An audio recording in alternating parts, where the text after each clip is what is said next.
Oh, let me get comfortable. Hi everybody, my name is Kim and this is Bookmarks and Breadsticks. If you're new to my channel, I love to focus on food books. And as a reminder, food books are not cookbooks. The data for the book. So the Potlikker Papers was published in 2017. It's 307 pages before you get into the afterword. John T. Edge is a James Beard Award winner and he is the director of the Southern Foodways Alliance. This book came out in 2017. I am giving the Potlikker Papers 5 out of 5 stars. But first and foremost, you're probably wondering, or maybe you do know, but for those of you who don't, what is potlikker? So potlikker is the broth left at the bottom of a pot after someone has cooked collard greens. So these potlikker originally actually had quite a negative connotation. So back when the slaves would cook for their white masters, they often were left with the potlikker at the bottom of the pot. What we didn't know back then was actually most of the nutrients and the goods were in the broth, much more than the greens that went out to the table.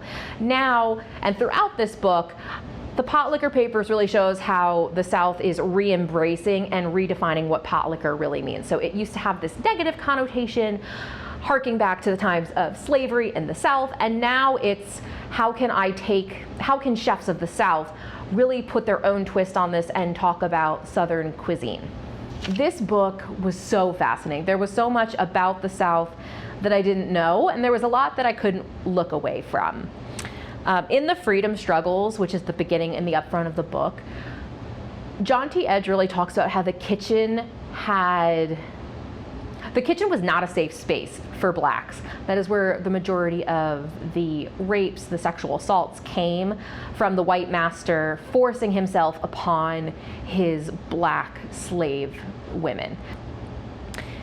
As time goes on, as the resistance movement, as the civil rights movement comes in, we see the kitchen start to take a different role. Now it is a gathering place for the free black men or those who are fighting Jim Crow and etc. So now we've gone from a place of hurt, a place that is not safe physically, to now a place where people are gathering around tables. And those former slaves, now these women, they are the ones with all the cooking skills. They are the ones who can now feed the resistance. So that transition was really interesting to read about, and the importance of where even Martin Luther King was eating, and not just a Martin Luther King ate at this restaurant and a sign on the window. No, it was about how important discussions were had around kitchen tables of former slaves during Jim Crow.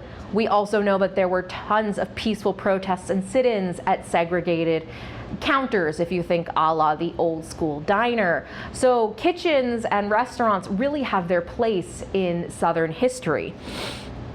In the Rising of the Folk, we talk about and we learn about how freed men and women are trying to own land. Now, I don't know if you're aware of this, but since the 1910s, 90% of black farmers have lost their land, which means the agriculture and the farmers who still exist right now in the United States, 10% or less of them are black. And that is horrifying to think about. But in this chapter, it's really about what are they going to grow and how are they going to get their land? A lot of black slaves or freed descendants of slaves, they didn't want to grow cotton. They didn't want to grow beans. They didn't want to grow things that to them was oppression. They were forced to pick it before. Why am I going to pick it now? And why am I going to pick it now to sell for not a lot of money? But the argument came that these were things they did know how to grow. It could be fast cash crop to buy more land so that they could plant gardens. And this is some of the first community involvement I'm really starting to see in the South is I'm going to own this plot of land and I'm going to feed my community, this black community.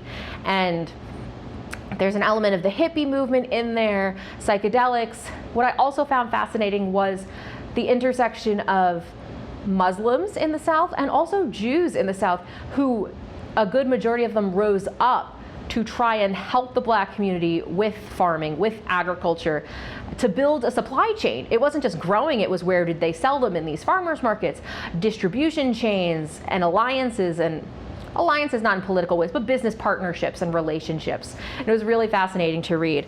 So we're shifting into modern times. One of the chefs one of the names that comes up a lot in the latter half of the book is Sean Brock, picture right there. Sean Brock is a Southern chef who is trying to really encapsulate what Southern cuisine is. Yes, it is.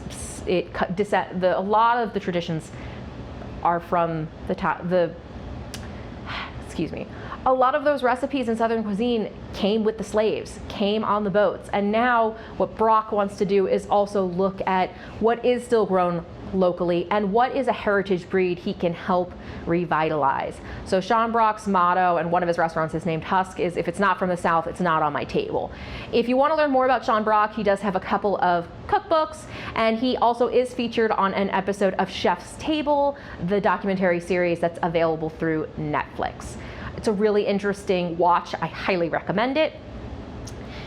In New Respect, the final chapter of the book, we start to talk about the glorification of things in the South. One of the things, whiskeys, bourbons, moonshine, all of this craft movement really starts to emerge in the 2010s. And one of the biggest things that's garnered a great deal of respect now is the pit master, those who really know how to barbecue and the time, the effort, what type of wood chip it takes. It's really interesting.